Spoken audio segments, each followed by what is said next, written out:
कैसे हुई भगवान श्री कृष्ण की मृत्यु, जाने उनके जीवन के अंतिम समय से जुड़ी बातें। महाभारत के युद्ध उपरांत अपनी सारी लीलाएं समाप्त कर श्री कृष्ण ने पुनः बैकुंठ जाने का निश्चय किया, जिसके कारण एक शिकारी ने उनके पैर में बाण मारा।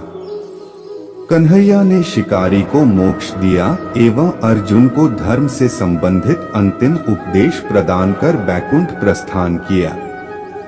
वैसे तो भगवान ना कभी जन्म लेते हैं, ना उनकी कभी मृत्यु होती है। जो अजन्मा अनादि है वही पूर्ण परमात्मा है, परंतु भक्तों की इच्छाएं पूर्ण करने के लिए श्रीहरि क्या कुछ नहीं करते। जिस भक्त ने प्रभु को जिस रूप में जिस अवस्था में पुकारा, प्रभु ने उसे उसी प्रकार उसे दर्शन देकर तार दिया।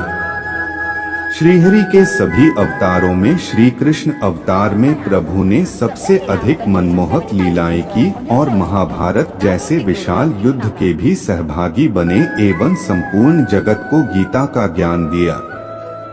प्रसंग तब का है जब महाभारत का युद्ध समाप्त हो चुका था, श्री कृष्ण की सभी लीलाएं पूर्ण हो चुकी थीं तथा पृथ्वी पर पुनः धर्म की स्थापना भगवान ने कर दी थी।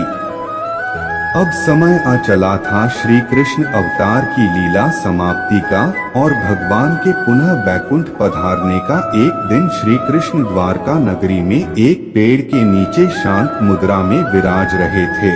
तभी श्री कृष्ण की माया से प्रेरित होकर एक शिकारी वहां आया और उसे कृष्ण के चरण हिरण के समान जान पड़े और उसने उन्हें निशाना बनाकर बाण मार दिया।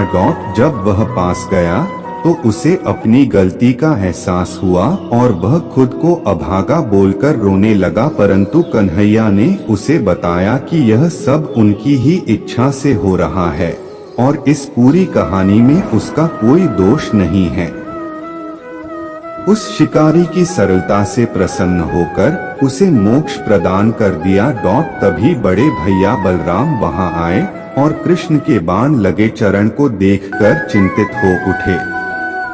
उस पर श्री कृष्ण बोले, हे बलराम, यह केवल लीला मात्र है। आप परेशान ना हो तथा अपने वास्तविक स्वरूप को याद करें। आप भूलिए मत कि आप शेषनाग के अवतार हैं। हे शेष, लीला समाप्ति की घड़ी आ गई है, अब आप भी बैकुंठ पधारें। यह सुनकर बलराम कृष्ण को प्रणाम कर अंतर्ध्यान हो गए। तभी अर्जुन वहां पधारे और उन्होंने भगवान से प्रश्न किया, हे माधव, आपके जाने के बाद इस धरती का क्या होगा? धर्म किसकी शरण में जाएगा? कलिकाल में मनुष्य का उद्धार कैसे होगा? श्री कृष्ण उन्हें समझाते हुए बोले, हे पार्थ, आप किसी भी तरह की चिंता ना करें।